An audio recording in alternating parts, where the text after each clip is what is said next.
Hello' everyone, এয়া দেখিছেনে? আজি হৈছে গণেশ চতুৰ্থী। এয়া পাণ্ডুত অৱস্থিত গণেশ মন্দিৰ।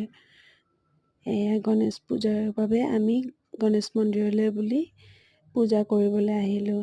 এই পূজা কৰিবৰ কাৰণে ভিতৰ ভাগলৈ সোমাই আহিছোঁ। এয়া বহুতো মানুহ আহিছে, সকলো ধূপ চাকি জ্বলাই ইয়াতে বহিছে।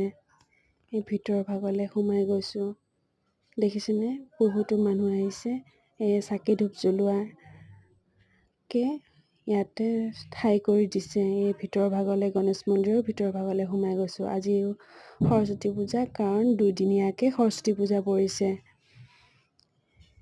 এয়া হৈছে গণেশ মন্দিৰ, পাঁচপাণ্ডৱ গণেশ বাবাৰ ইয়াতে পাণ্ডুতে অৱস্থিত পাঁচপাণ্ডৱ গণেশ বাবাৰ মন্দিৰ আছে।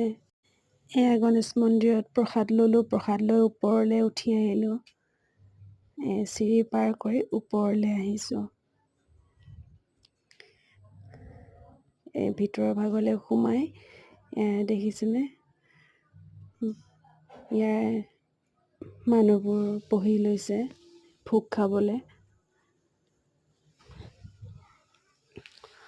ইয়াতে ভোগ বিতৰণৰ বাবে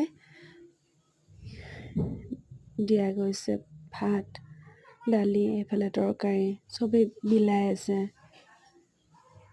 এয়া ভোগ বিতৰণ কৰা হোৱাৰ পিছত এয়া মই বহিবলৈ ল'লোঁ।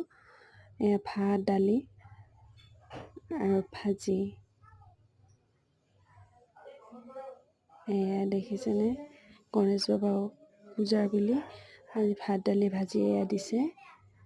এয়া মই ধুনীয়াকৈ খাই লৈছোঁ, কাৰণ মই ৰাতিপুৱাৰ পৰা একো খোৱা নাছিলোঁ, বৰকৈ ভোক লাগিছিল। সেইকাৰণে বোলো ভোগটো খায়ে যাওঁ।